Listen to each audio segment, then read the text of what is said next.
Good morning, everybody. Great to see you. If you weren't here with us last week, we're in week 2 of a little 3-week message series in which we're talking about this word right here, generous. I said this last week. How many of you think that's a good word, generous? Yeah. I think most of us, if we're honest, we would love to have this be a word that describes us, that we are generous with our words, generous with our time, generous with our resources. Well, one of the key things that we really thought about last week as we kicked off this series, which Brian did such an incredible job just summarizing just now, was this idea that, man, why are we generous? I could tell you that we're generous because when we're generous, good stuff comes back to us. That's actually true, but that's not why. I could say that when we're generous, it makes things better for the people around us in our community. That's true. It's not why. I could say that when you're generous, you get treasures in heaven. True, but it's not why. The reason why we aim to be generous is because we are reflecting back who God is. And God is a generous God. And we learned last week that God himself gave his first and his best for us and to us. And so when we receive all of these good things from God, that it is right and natural for us to respond with generosity towards him and towards others. And so we're talking about this idea of generosity. Our key text over this 3 weeks is found in 1 Timothy 6, verse 17. And you can just hit clear all and then click on that again and we'll get rid of this beautiful mountain scenic background. There we go. As for the rich in this present age, Paul is writing to Timothy and he's telling Timothy how to address this area of money with the people at the church of Ephesus. And he says, as for the rich in this present age, most of us would not consider ourselves rich. But according to world standards, we are probably, most of us, in the top 5%. So we are the wealthy of this world. We just don't realize it. And he says, as for the rich in this present age, here's what he says. Tell them not to set their hopes, charge them not to be haughty or proud. Don't think, man, I've worked hard. Man, I'm good with money. Man, look what I've achieved. So don't do that. Don't be proud. And don't set your hope on the uncertainty of riches. Don't start thinking that you're good because you have all this stuff set aside or you have this wealth. Don't trust in your wealth, but trust in God who richly provides us with everything to enjoy. If you want to know what the Bible teaches about money, it starts with this idea of stewardship. Everything we have belongs to him. Everything that we have has been entrusted to us and we're managing God's stuff. And when we understand it in that light, then we would respond in this way, and this is how he encourages us to move forward. And we go to the next one.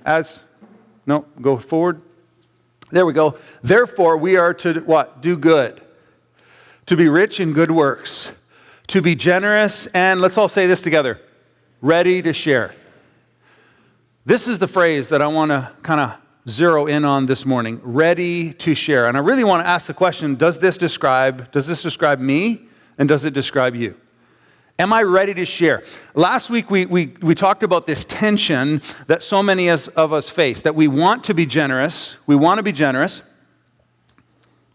Just wait for this to show up. We want to be generous. There it is. We want to be generous. But for so many people, it's like, I want to help. I want to give some resources. I want to show up. I want to be there for the people in my life, but I can't. And so I sang the song in the wrong key. If I had $1 million.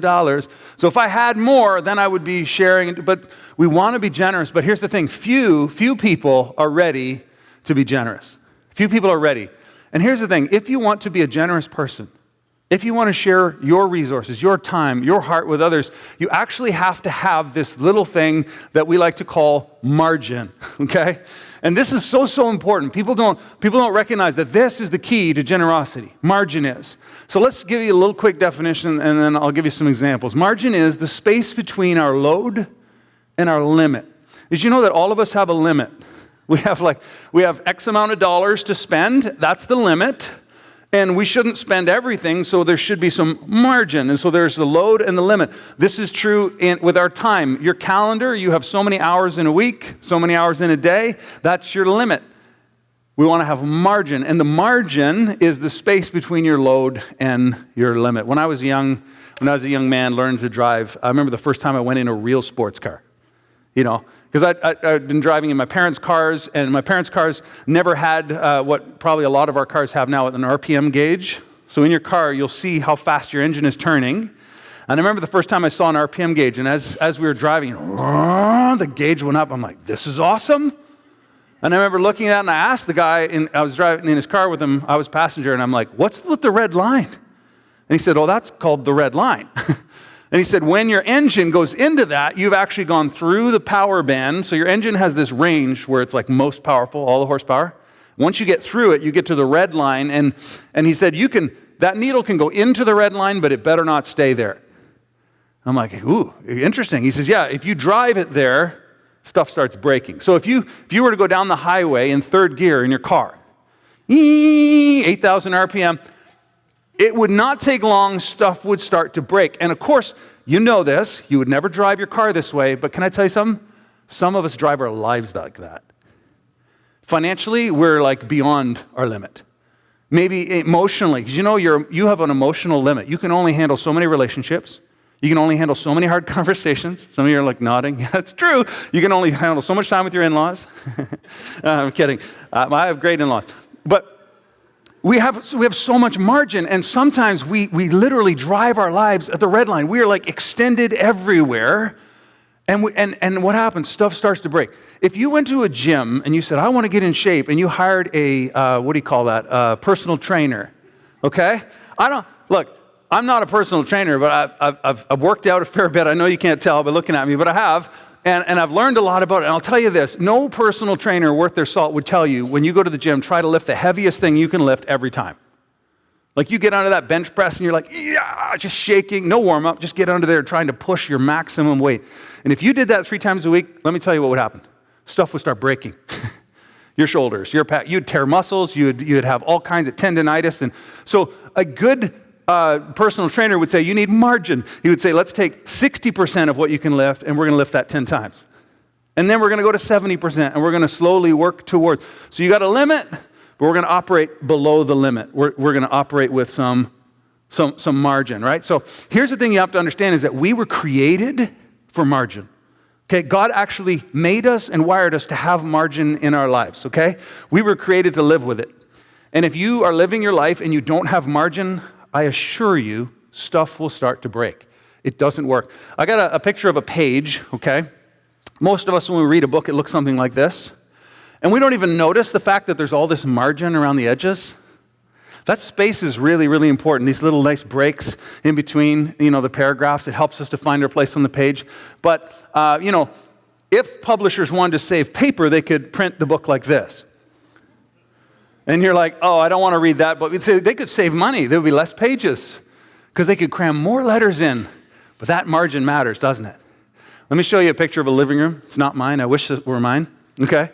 Here's this beautiful living room. And I mean, most of us would say, I'd like to hang out in there with my friends.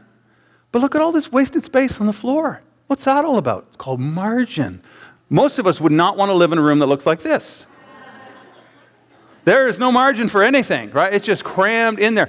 So you can see just by these 2 simple examples, you're like, oh yeah, I actually need margin in my life. And this isn't just true about your living room or the books you read. It's true about your finances. It's true about your emotional energy, relational. It's true in every single area, your calendar. Okay, and let me share with you a few things that happen when you have no margin, okay? When you have no margin, stress levels go up. Is that true? Let me give you an example. Let's say you're going for a job interview, and the job interview is at 1 o'clock, and you live 10 minutes away, and you're leaving at 12:50. And so you're like just going to arrive just in time, and you get in the car, and you start driving, and you realize your husband didn't fill up the tank, and the light is flashing, you're out of gas.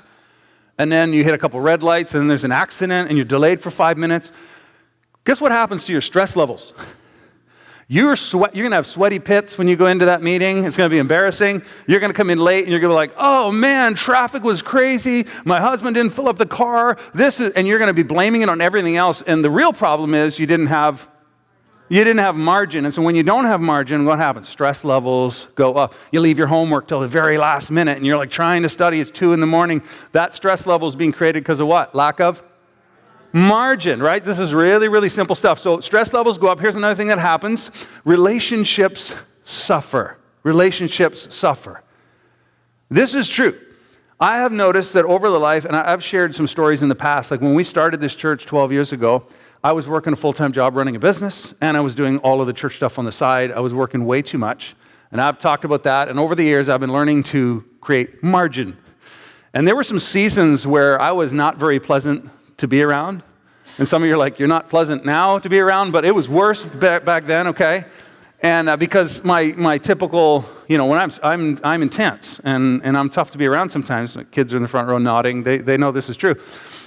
But I recognized there was a serious problem when we went on holidays. So we go to Florida for a couple of weeks, and we get down there, and after 3 days of me being angry with everyone and sleeping in and just sort of catching a breath, I put on my Birkenstock sandals and my shorts, and I would let's have fun. And I'm being goofy, and people would look at me and go, who's that, Nathan? And my kids would say, oh, that's Holiday Nate. Yeah. So there was regular Nathan, the intense guy who's always working too much, and then there was Holiday Nate who was actually relaxed and fun. And when I realized that there was this huge discrepancy in the two Nathans, okay, I need some margin in my life, right? It's he comes out once a year, Holiday Nate. And so when we are stressed out, relationships suffer. If you have friends or a small group member that calls you, it's hey, could I have an hour of your time? I'm going through something. I need someone to listen, to pray with me. And you flipping through your calendar. December 12th. If you don't have margin, you can't do relationship. If you're at work, giving all of your emotional energy, and then you have all of your other stuff, and then you get home at 9 o'clock at night, and you're exhausted, and your kids come up and be hey, can you help me with something? It's why didn't you do that before? That's because you have no emotional margin. And this is the final thing, is that we can't be generous if we don't have margin. You can't give people your time if you don't have any, if you've spent it all. You can't help people financially if you've already spent all your money. If you have no emotional margin, you can't care for people and love people well. So I think this margin thing is kind of important. It is, in fact, the key to generosity. If you want to be a generous person who shares what you have and ready to share, you have to have margin to do so. And if you're like me, sometimes I've thought, well, but doesn't God want me to be efficient? Shouldn't I use every penny? Shouldn't I use every minute of every day to do good things for Jesus? And I would say that if Jesus were here, he'd be no. Cool your jets, Nate. I want you to have some margin. So I want to first show you this in the law of Moses. When God gives instruction to Moses for his people, the nation of Israel, and how they were to live when they got into the promised land, he implements a series of things that would enforce margin in people's lives. So let's look at them. The first one is what we call the tithe. So this means that the first 10%, and this was law for them, not law for us. We can choose to do this, but this was law for the Jews. The firstborn, we talked about this last Sunday, went to God. The first fruits of the field went to God. So you couldn't spend all your money because some of it was God's. So 10%, so you could live on 90 or less. That's financial margin. It was law. You with me? The second thing was the Sabbath law. And so the seventh day of the week, Friday at sundown to Saturday at sundown, was called Sabbath, and it was a day of rest. And not only did you rest, the whole economy, the whole society shut down. Now, on this day, for us, we're I got a day off. I'm going to rake some leaves. If you raked your leaves on the Sabbath, you'd get stoned. I mean, literally, the whole nation would stop. People would eat meals with their family. They would pray and sing songs. They would play board games, go for walks, just everything off. No emails, no nothing. Everything shut down. So God's I want you to have margin in your finances. You can't spend it all. I want you to have margin with your schedule. You have one day where you do not work and you rest. So this is margin in finance, margin in your time. Third, there were seasonal festivals that the Jews had to keep. They would have extended multi-day parties where they'd have good food, and your friends and neighbors and community would gather around, your extended family. So this was creating relational margin. So think about it. God's by law, you have to not spend all your money, you have to not spend all your time, and you have to spend time with other people. So it's creating margin in all these areas. The last one is one I want to look at real quick, and this is called gleaning restrictions. Now, I know most people don't read Leviticus for obvious reasons, but I'm going to show you a couple verses from Leviticus, and I want you to see the principle of margin that's found here. In Leviticus chapter 19, it says this: when you reap the harvest of your land, God's hey, I'm going to give you this land, and when you're going to plant fields of grain, and when you do, you shall not reap your field to its edge. God's I don't want you to bring in all the grain. I want you to leave some around the perimeter. Think of that page. He's I want you to leave some space. But God, isn't that inefficient? Yes. God, shouldn't we maximize? No. Neither shall you gather the gleanings after your harvest. So you cut the grain down, some grain are going to fall on the ground, and so you would want to pick those up and save them. God's like, just leave them there. By the way, this is called margin. And then he continues and he says this, you shall not strip your vineyard bare. He's like, you're not going to pick every grape. You're going to leave some on the vine. Neither shall you gather the fallen grapes. So the wind falls, leave them there. You shall leave them, and here's why. God had an intention for it. You will leave them for the poor and the sojourner. So people who had nothing to eat could come and eat from the perimeter of your field, eat what's fallen on the ground. That people who are traveling through the region and had no food could come and pick the grapes that are left over on the vine. God was saying, I don't want you using up all of your resources. I want you to have some to share. So what I want you to see. God mandated margin for his people so that they would always be ready to share. Unfortunately, now we're in New Testament people. I don't have to tithe. I can spend all my money. I can spend all my time. I can spend all of my reasons. And we think that we can just push ourselves to the red line and the limit, and in the end, we actually suffer for it. Because God put these things in place by law because it was best for his people. He wanted them to live with margin. And so you and I, we don't have to have margin by law, but we should pursue margin because it is wise and is good for us and for those around us. So the title of my message today is Minding the Margins. And because we don't have a lot of time, I want to just point out some really practical things financially. So as we're going to talk about money today, I'll say this, don't worry, I'm not a financial planner. I'm not here to tell you exactly how you should spend your money, certainly not. I want to share with you some principles and maybe give you some tools that might help you. And I encourage you to find someone you trust, especially if this isn't your thing. Because this is not everybody's thing, like graphs, charts, percentages, mathematics, and formulas. Not everybody's thing, right? I was talking to someone before the service, and I said, there's going to be a lot of graphs and charts, and they got super excited because they're a blue, right? And if you were here a few weeks ago, we talked about the different temperaments, and blues love details, and they love charts, and they love numbers, and all the yellows are going, I hate budgets, get me out of here. And the reds are all going, don't tell me what to do with my money. So everyone's going to respond differently to what I'm about to say. So this is hopefully some tools and a little grid that can help you to think about how you use and spend the resource that God has placed in your hands. And that's my hope is that I would help you today. So everyone lives on a percentage of their income. Okay, this is true. Like whatever your income is, doesn't matter if it's big or little or somewhere in between, you live on a percentage of it. Unfortunately, too many people do not know what that percentage is. It's like, well, I just spend it. And at the end of the month, there's some there or there isn't some, and I have no clue. And I think that this is an issue because, again, what do we say? God wants us to have margin. And in order to have margin, we need to know kind of what's going on. We need to know where it's going. So I got a little graph here. So those of you who love graphs, this is money and this is time. And for most of us, as we progress through life, our income increases, we hope. Usually it tapers off around the age of 55 for most people, so then it'll start to decline. But if you've done things right, you're not going to be panicked about that, so your income's going up. And then next we're going to put our spending on there. This is our expenses. And if you're doing finance right, this line should be lower than that line. And the space between these two lines is what we call margin. And if you have a margin, things go really well for you because with that margin, you can choose what you want to do with it. If there's money left over at the end of the month, you can go, what do I want to do with it? You could give it away. You could save it for the future. You could pay off debt. You could buy some nice things for your family and increase your quality of life. There's lots of stuff you can do if you have margin. And I'm telling you, the key to financial freedom is margin. When you can figure out a way to make sure that your expenses are lower than your income, you have margin. And that margin is what gives you financial freedom to make decisions that will better your situation, your families, and hopefully so you have room to share with others. I love this in Proverbs 21. It says this, precious treasure and oil are in a wise man's dwelling, but a foolish man devours it. He's like, wise people have stores. They have resources set aside for a rainy day. They're prepared, but a foolish man devours everything.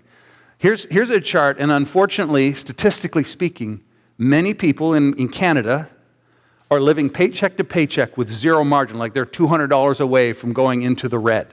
Like if something happens. So your spending and your income track. And for a lot of people, even if you get a $20,000 a year raise, we increase our standard of living so that our income and our spending are always the same. Now, the reason why I think this is dangerous, it's always dangerous, but right now I think it's really dangerous. Here's why. How many of you have noticed that the price of gas has gone up in the last year? Okay, a few people. How many of you noticed the price of groceries going up? Yeah, it's crazy how much, right? The price of heating your home going up, electricity going up. And so what's happening is we are in right now a period of inflation. Inflation is higher than it's been. Interest rates going up, so the cost of borrowing is going up. So what happens is if you go back to that slide, you go back to the previous one for me, if you're living like this, and I'm not a doom and gloom guy, but we've had 10 years of up and to the right. Our economy's been really solid, and I think the next year or two might be lean years, might be a little more difficult. And if our spending increases, not because of anything we do, but just because of inflation, then we end up underwater. We end up like this, where we're actually spending more than we make. And unfortunately, if we don't have a budget and we don't have a system to track our finances, you don't know that this is happening until you get to the end of the year and you're like, why do I have all this on my credit card or my credit line? Why? I'm in debt because I've spent more than my income. And what does that do? Debt actually enslaves you and it keeps you from being generous in the future. It keeps you from doing the things you need to do because you've lost your margin and you've actually gone underwater. So again, we're talking today about minding the margins. And so in just a sec, I'm going to show you some pie graphs. Now, I don't want anybody to panic. This pie graph is just to show you how dollars are spent. And I want to show you in percentages. And I need to tell you right now that your percentages will look very different than these ones. And it's actually your job to figure out what your percentages are, like where your money's going. So again, this is just a grid. Let me preface it with this. Most people, and unfortunately, a lot of people did not learn good financial habits from their parents. Their parents either didn't know or didn't teach. Then you go to school and you think, well, they're teaching me geometry and they're teaching me economics and they're teaching me biology. Of course they're going to teach me how to use money. No, they're going to offer you student loans. Let's just be real. And so then you get your career and you get your degree and you get into a good job and you start making money and you're like, ooh, I got all this money. I'm going to get that new car. I'm going to buy that house. I'm going to get the maximum mortgage I can get. And so really, really poor financial decisions because nobody taught you how to mind the margins. And so what happens is for a lot of people, they get out, they get their job and they get all this money and the first thing they do is spend it. What do I want? That's the first question. And then they go, oh, man, I should probably pay my taxes. So then, if it's not already taken, you're going to owe some tax. So you get your taxes. And then you think, well, I should probably save some for the future. So if you still got some left, you're going to maybe match an RSP with your employer or something like that for the future. And then it's like, if you have anything left, you might give or share it. And of course, I believe that biblical finance is the exact opposite of that. That it actually begins with generosity and moves where the last thing we do is spend. And so I want to show you this wheel. And again, this is just a way to think about it. So I've got here first and best. So this is how my wife and I have operated our finances. Talking to people after the first service, so many people came up and like, that's exactly what we've been doing, and it's blessed us. So for us, the first 10%, as I said, this is not a law or a rule. That's something we decided to do. And if you've never given your first and best to God and you have no, I would suggest you start with like 2% and just do something that you can actually succeed at. And I think what you'll find is that you'll be able to increase that with time. And there are some people who give 10% and they got so much margin they could give 30, right? So this is not a rule. This is just a starting point. This is something that is a good first step. So we would set aside our giving first, and then the next thing we would do is 10% savings. And I've talked about this in the past. This is what I call the 80-20 rule, okay? Where the first 20% of your income goes right out automated into giving and into saving. And if we didn't talk anything further on the graph, if everyone in Canada did this, imagine if every Canadian citizen gave away 10% of their income. All the charities, all the food banks would be full. All the churches would have everything they need. There would be so many resources because like the average family gives like 1%. So imagine if everyone gave 10%, it would be astronomical. We'd be the most generous nation in the world per capita. And then if everyone saved the first 10% of their income for their future and put it in investments, we'd also be the richest country in the world per capita because people don't do that. So imagine if people just decided they were going to live on 80% of their income. And by starting with these two things, then you see this is what you have left to spend. But it's not that simple. So let's go. Next, you have taxes. And again, depending on your income, this slice of taxes that you pay is going to vary a lot. If you have a low income, that slice will be tiny, if anything. And if you have a big income, it could be like half the pie, could be taxes, okay, technically speaking. So you have to figure that out, and it's really easy. You can go to your tax return and just look at how much tax you paid last year, divide it by your gross family income, and you've got a percentage that you can use when you formulate a budget, so you get your taxes. Next, you got to pay your debts. And the reason why I'm putting all these things first is because they're non-discretionary. If you have a student loan, if you have a car payment, you can't not pay it. So it has to be there. And hopefully, my goal for all of us would be that we would get out of debt, zero debt, that we would be able to live without paying interest and without having all this debt load, because guess what? When this disappears, then it gets added to our margin. So we got debt, and the next thing we have is our housing. For a lot of people, that can be somewhere in the range of 25% of your family budget is housing. So what you see is each time we're adding something, this spending column is getting really small, right? Keeps getting chewed into. So you got your mortgage, you got your rent, you got your lease, all those kinds of things. And then next you're going to have food. Can't forget about that. And so this is really important to understand, and this is something I always want my kids, my teens and young adults to understand, is that when they get their first job, even if they're doing this first 20%, they're like, I got 80% to live on. Piece of cake. I'm buying new shoes, man. I'm getting that $500 coat. It's awesome, right? I'm getting the latest phone, right? Because I got all this, and what I want my kids to understand is that as soon as you move out and you get your own apartment, car, insurance, all of a sudden you realize that you only get to spend about 20%. And out of this comes your vacation and your clothes and your, all the stuff that you want to do, your entertainment. And the goal would be, if you're doing all of this well, is that at the end there would be some margin. There would be some margin left over. So in this pie, there's 5% left over. And if at the end of the month you've started here and worked your way around the wheel and there's still some money left, what do you do with that margin? Well, as I said earlier, you can save it, you can give it. Really good idea would be to pay this off, because once this slice is gone, then this becomes 10% margin. And here's the thing, if you have your finances organized in such a way that there is margin at the end of the month, then if groceries increase or if expenses increase, you're not going underwater. And the reason why this is so important for me to share with you is because, look, there are so many people who do not have any margin financially, and in the next year, as things continue to increase in price, it means you're underwater, and it means that you are put into a place where you can't be generous to anybody. You're stuck. And it's incredible, because even if Jesus himself said, I want you to give and help somebody, you'd be like, I can't. My bank account's empty, and MasterCard says no more. And I don't want that for anybody. The best thing that could happen for us as a church is that everyone got out of debt, had margin, had an emergency fund, had retirement savings, and went, I got extra. What can I do with it? That would be an incredible place. That's where I'd love all of us to be. Does that make sense? So let me give you 5 really practical steps. You're going, okay, this all makes sense. What do I do next? Here's the first one. The first thing you need to do is decide. It's kind of like exercise. Everybody knows how to do it, but you have to get to the place where you're like, I'm tired of living like this, and I'm going to do something about it. And this is true.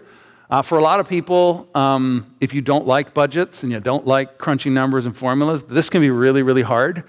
And maybe the best thing you could do is invite somebody who's blue, who loves that stuff. Like literally, if you hate it, I assure you there's somebody that absolutely would love to look at your numbers and create you a budget and make you a wheel with percentages and tell you how much money you can spend each month on yourself and on everything. And they'll do that for you if you can trust them and be humble enough to ask for help. You with me? But you got to decide. You got to start somewhere. The next thing you want to do is set a goal. And maybe it's, you're not going to revamp everything overnight, but here's the thing. Maybe your goal is to pay down some debt. And you say, I'm going to pay off $3,000 of debt this year. And you make a goal and you organize your money to do it. Maybe it's this year I want to give more, or maybe this year I want to reduce my hours at work and have more time for the community.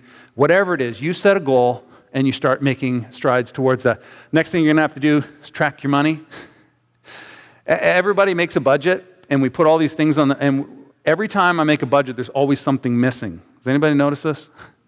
You make your budget, you're like, oh, look at all this extra money at the end of the month. And you forget about Christmas, and you forget about birthdays, and you forget about holidays. And so all of these things that get missed, if you actually track your money, you'll find all the things that are missing in your budget and be able to add them in there so that you're tracking your money properly. So this is really important to look at it regularly. The next one is to cut spending. So you can either cut spending or increase your income. Those are both ways that you could get some margin. For most of us, increasing our income is not in our control, but cutting spending is. A couple of weeks ago, I redid our family budget because, honestly, through the pandemic, we didn't need to because, sports were canceled. We weren't driving much. So there was actually more margin for our family. I know that wasn't the case for everyone.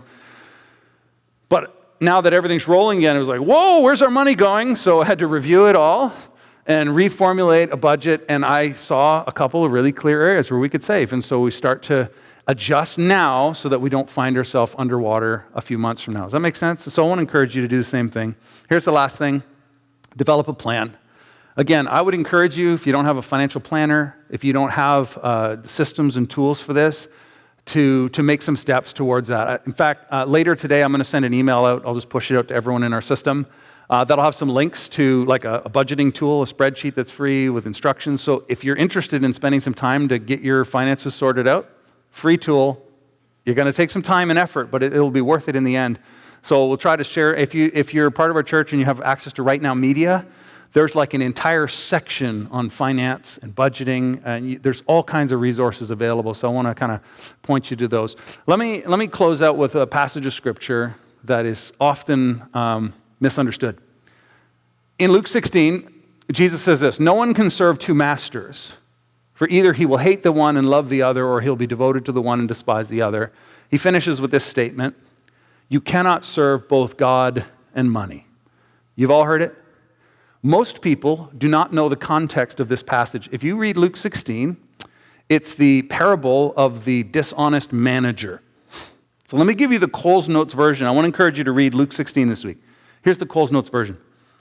There's this manager, represents God, and there's a steward. So this is somebody who's a salesman, a sales rep. So he's managing the boss's money, and he's going out and making deals with all these customers and clients. And the boss finds out that this manager has been being dishonest, unfaithful, calls him and says, "Give me your books. You're fired. Bring me your books, and I'm taking away everything that I trusted to you."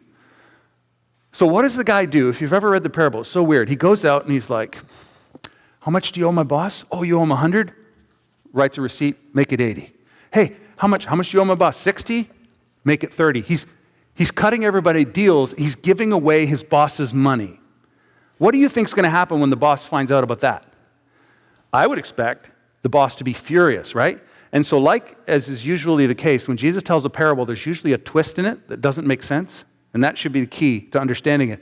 And so what happens is when the boss finds out that his manager's giving his money away to make friends with these people, he actually commends him. It's and that's weird. Because if somebody did that to me with my money, I'd be furious. I'd be furious. And Jesus makes the point. He's like, you have to understand, money is temporary. Money, it all belongs to God anyway. When we take what he's given us and entrusted us and we give it to other people and help them with it, God's like, they finally got it.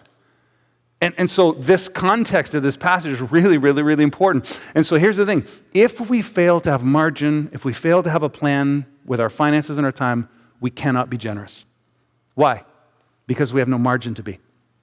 And so I know this is a bit of a heady message. I know it's super practical.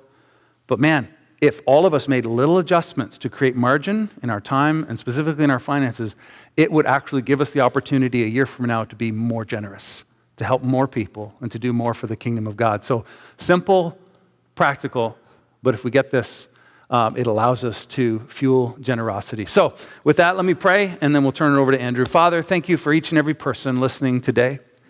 And Lord, I recognize everyone's coming from a different place when it comes to money and how to handle it. And I know that all of us want to be generous, but for many of us, we are unable to be because we're not prepared to be. Lord, help us to steward and use the resources you've given us so that we can have margin, so that we can have resources to share with others, that we can have time and energy to share with others, that we can have emotional energy and relational energy to share with others. Help us, Lord, not to use everything you've given us for ourselves, but to be generous and ready to share. Lord, thank you for each and every person. Thank you that your Spirit empowers us as we go from this place to make small changes that lead to big changes in our life and in our community. And we pray this in Jesus' name. Amen. Amen.